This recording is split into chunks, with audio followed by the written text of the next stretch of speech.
Hello friends, welcome back to my YouTube channel.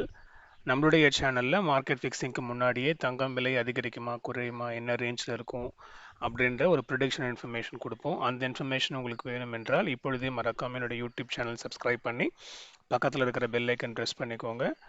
அதன்படியே இன்று November 1 தங்கம் விலை அதிகரிக்குமா குறையுமா என்ன ரேஞ்சில் இருக்குன்னு பார்க்கலாம். ஒரு சில முக்கியமான தகவலோடு வீடியோ ஸ்டார்ட் பண்ணுறேன். இன்றைக்கு நவம்பர் 1 புது மாதம் தொடங்கியிருக்கு. கடந்த மாதத்தில் 12,200ன்னு ஒரு all time rate gold reach ஆகிட்டு அதுக்கப்புறமேட்டு கொஞ்சம் கொஞ்சமாக இறங்கி 11,300க்கு க்ளோஸ் ஆகிருக்கு.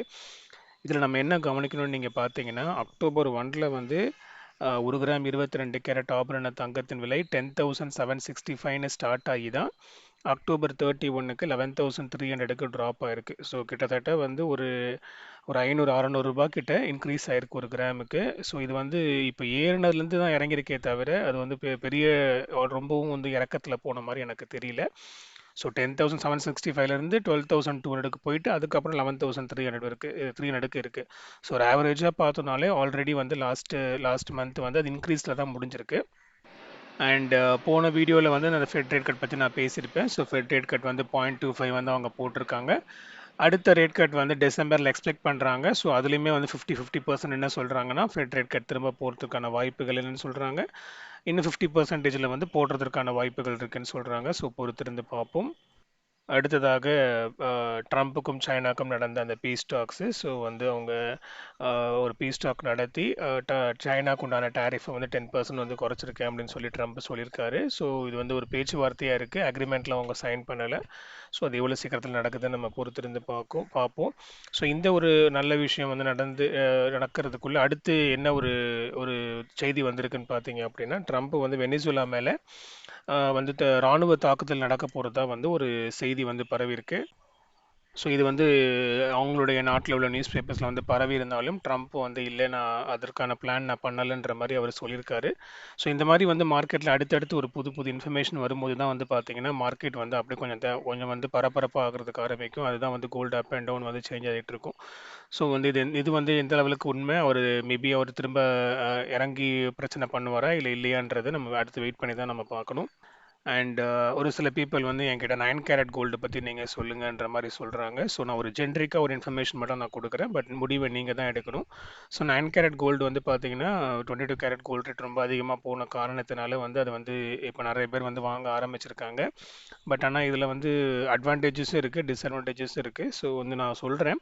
ஸோ அட்வான்டேஜ் வந்து பார்த்தீங்கன்னா இது வந்து நம்ம அந்த ரேட்டுக்கு வாங்காமல் ஓரளவு 22 கேரட் ரேட்டை விட கொஞ்சம் நல்லாவே வந்து கம்மியாக தான் கிடைக்கும். கிட்டத்தட்ட ஒரு பாதிக்கு பாதின்னு வச்சுக்கோங்களேன், கம்மியாக தான் கிடைக்கும். அண்ட் எனிவே நீங்கள் 9 கேரட் ஜுவல்ஸ் வாங்கினாலுமே கூட அந்த ஜுவல்ஸுக்குமே நீங்கள் மேக்கிங் சார்ஜஸ் ஜிஎஸ்டிலாம் நீங்கள் பே பண்ணி தான் வாங்கணும். ஸோ உங்களுக்கு கோல்டு ரேட்டில் தான் வந்து வித்தியாசம் வருமே தவிர மற்றபடி இந்த இந்த மாதிரி சார்ஜஸ்லாம் நீங்கள் வந்து கொடுத்து தான் வாங்க வேண்டியது இருக்கும். 9 கேரட் கோல்டுக்கு உண்டான பியூரிட்டி சர்டிஃபிகேட் வந்து கொடுக்குறாங்க. பட் எனிவே வந்து அந்த நகை வந்து கருகும்னு சொல்லப்படுகிறது. இதுவரை நான் 9 கேரட் கோல்டு வாங்கினது இல்லை, எனக்கு அதனால் அதை பற்றி தெரியல. ஒருவேளை 9 கேரட் கோல்டு நீங்கள் வாங்கியிருக்கீங்க அப்படின்னா உங்களுக்கு அதனோட யூசேஜ் எப்படி இருக்குன்னு கமெண்ட் செக்ஷனில் நீங்கள் தெரியப்படுத்துங்க. நானும் தெரிஞ்சுக்கிறேன், பார்க்குற சப்ஸ்கிரைபர்ஸும் தெரிஞ்சுக்கட்டும். அடுத்ததாக coming to the silver. So silver வந்து பார்த்தீங்கன்னா ரொம்ப ஹைக்கு போயிட்டு ஒரு ஹெவி ட்ராப் கொடுத்துருக்கு. இதன் மத்தியில் சில்வரில் உண்டான பொருட்களுக்கும் லோன் கொடுக்கலாம் அப்படின்ற இன்ஃபர்மேஷன் நம்மளுக்கு கிடைச்சிருக்கு. ஸோ வந்து அது இமீடியட்டாக நடக்காவிட்டாலும் நெக்ஸ்ட் இயர் ஏப்ரல் டைமில் வந்து நடப்பதற்கான வாய்ப்புகள் இருக்குன்னு சொல்லியிருக்காங்க.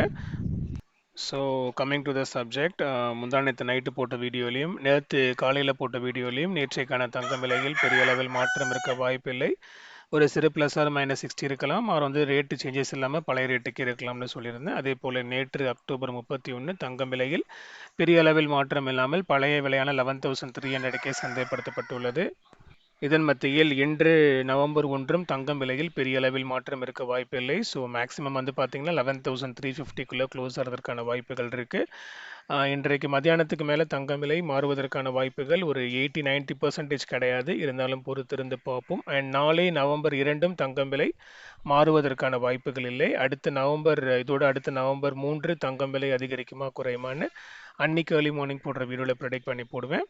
அண்ட் ரீசெண்ட் டேஸில் கோல்டு வந்து காலையில் மத்தியானம் 2 டைம் வந்து சேஞ்ச் ஆகிட்டு இருக்கு. ஸோ ஒரு டைம் என்ன பண்ணுறது, காலையில் அதிகரிக்குது, மத்தியானத்துக்கு மேலே திரும்பவும் அதிகரிக்குது.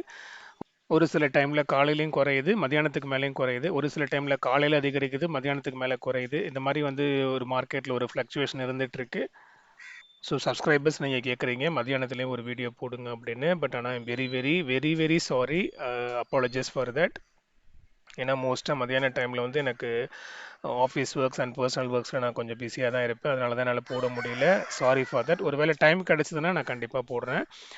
ஸோ டைம் கிடைக்கும் போதெல்லாம் ஆல்ரெடி மத்தியானம் நான் வீடியோ போட்டுட்டு தான் இருக்கேன். அண்ட் நைட் வந்து ரெகுலராக வீடியோ உங்களுக்கு கிடச்சிட்டு தான் இருக்கும். ஒன்று நான் வந்து லாங் வீடியோவோ இல்லை ஷார்ட்ஸோ எப்படியாவது இன்ஃபர்மேஷன் உங்களுக்கு நான் தெரியப்படுத்திடுறேன். அதில் நீங்கள் பயன்பெறுறீங்க. பட் ஆனால் மத்தியானம் வந்து டைம் கிடைக்கும் போது தான் என்னால் போட முடியும். Sorry for that. Okay friends, so information நான் ஷேர் பண்ணிட்டேன். இன்றைக்கான தங்கம் விலையில் சேம் ரேட்டுக்கே இருக்கலாம், இல்லை என்றால் ஒரு சிறு அப் இருப்பதற்கான வாய்ப்புகள் இருக்குது. ஓகே, மறக்காம என்னுடைய சேனலுக்கு சப்ஸ்கிரைப் பண்ணிடுங்க. பக்கத்தில் இருக்கிற பெல் ஐக்கனையும் ப்ரெஸ் பண்ணிக்கோங்க. அதோட கூட என்னுடைய கோல்ட் ரேட் ப்ரொடிக்ஷனுக்கான இன்ஸ்டாகிராம் அக்கௌண்ட் லிங்க் நான் டிஸ்கிரிப்ஷனில் கொடுத்துருக்கேன். டிஸ்கிரிப்ஷன் லிங்க்கை செக் பண்ணி இன்ஸ்டாகிராம் அக்கௌண்ட்டையும் ஃபாலோ பண்ணிக்கோங்க. உங்களுடைய ஃபேமிலி, ஃப்ரெண்ட்ஸ், வெல்விஷர்ஸ்க்கு ஷேர் பண்ணுங்கள். அவங்களும் பயன்பெறட்டும். அடுத்த வீடியோவில் பார்க்கலாம் மக்களே. நன்றி.